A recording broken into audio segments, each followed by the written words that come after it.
Yun ang leadership na kailangan natin ngayon. And I guess that's a good decision na ginawa ng presidente natin. Sir, yung promotion po, General Torre, do you think it's a reward for the high-profile cases handled? Of course, the Kibuloy case and former President Rodrigo Duterte. Number one, no, ang sa akin lang talaga, lahat naman ng generals natin magagaling. Magaling si Nix, magaling. Maybe nakita niya na ito yung kailangan natin for this event. Hindi siya as a reward because capable naman yung tao talaga. Magaling si Nick. He can decide, he can do. So yun sasabi ko, partly, but mostly because of the leadership. Yun ang leadership na kailangan natin ngayon. And I guess that's a good decision na ginawa ng presidente natin. Do you think, sir, yung mga cases na yun may impact kung bakit siya napili? Alam mo, it's the prerogative of the president, but ang sinasabi ko lang, magaling po yung tao. Pagka nandito ka sa Chief PNP, hindi yung anong na-contribute mo eh.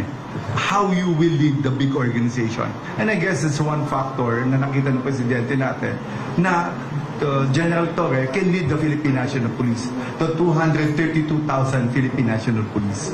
Sir, again for General Torre, he has to fill a big shoe.